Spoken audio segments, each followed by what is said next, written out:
First chapter जो है real number, उसमें वर्ड प्रॉब्लम के साथ साथ एक और पैटर्न आपको दिया गया है जो कि काफ़ी इंपॉर्टेंट है और कई बार एग्जाम्स में ये पूछा भी जाता है। जैसे find the greatest number that will divide three numbers given है and leaving the remainder 4, 5 and 6 respectively. इस टाइप के जो क्वेश्चन है उसमें आपको सबसे पहले जो तीन नंबर दिए हैं वो कंप्लीट स्क्वायर नहीं है, मतलब उसका जो रिमाइंडर है, इसका 4, इसका 5 और इसका 6, ये रिमाइंडर आएगा, ये गिवन है।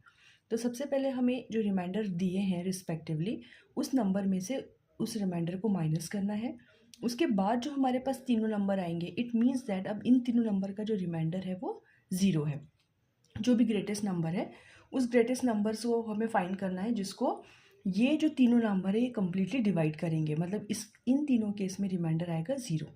तो जब भी इस टाइप का क्वेश्चन आए आपको याद रखना है कि जो रिमाइंडर है सबसे पहले उस नंबर में से उस रिमाइंडर को माइनस करना है, फिर जो आपके पास नंबर आफ्टर सब्सट्रैक्शन निकल के आएंगे उनका आपको फैक्टराइजेशन करना है, प्राइम फैक्टराइजेशन, और आपको निकालना है HCF।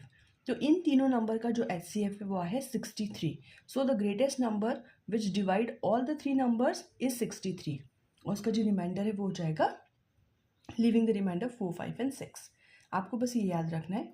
इस तरीके से ये क्वेश्चन है the largest number that divides these two number, यहाँ पे दो नंबर गिवन है और रिमाइंडर है 5 एंड 8। सिमिलरली हम इन दोनों नंबर से जो इनके रिमाइंडर है उनको माइनस करेंगे, जो दोनों आंसर निकल के आएगा आफ्टर सब्सट्रैक्शन उनका हम HCF करेंगे और जो HCF का आंसर है that will be the answer. The largest number which divide this respectively is 13। यहाँ पे 63 है और यहाँ पे 13 है। एक और टाइप का क्वेश्चन है, कभी कभी ये भी पूछ लेते हैं that this one number is a composite number.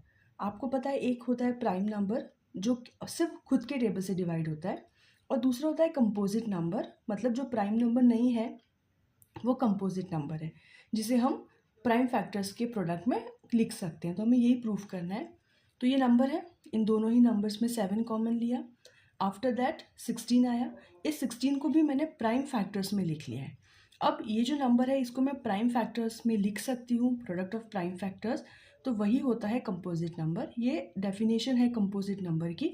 या तो कंपोजिट नंबर की डेफिनेशन वो होती है जो प्राइम नहीं है, वो सभी कंपोजिट है, या तो फिर उस जिस नंबर को हम product of primes, prime factor के प्रोडक्ट में लिख सकते हैं, वो नंबर होता है कंपोजिट नंबर। सो इस नंबर को मैं इस फैक्टर्स में लिख सकती हूँ और सभी प्राइम नंबर्स हैं, that's why this is a composite number. कई बार ये क्वेश्चन भी एग्जाम्स में आया हुआ है।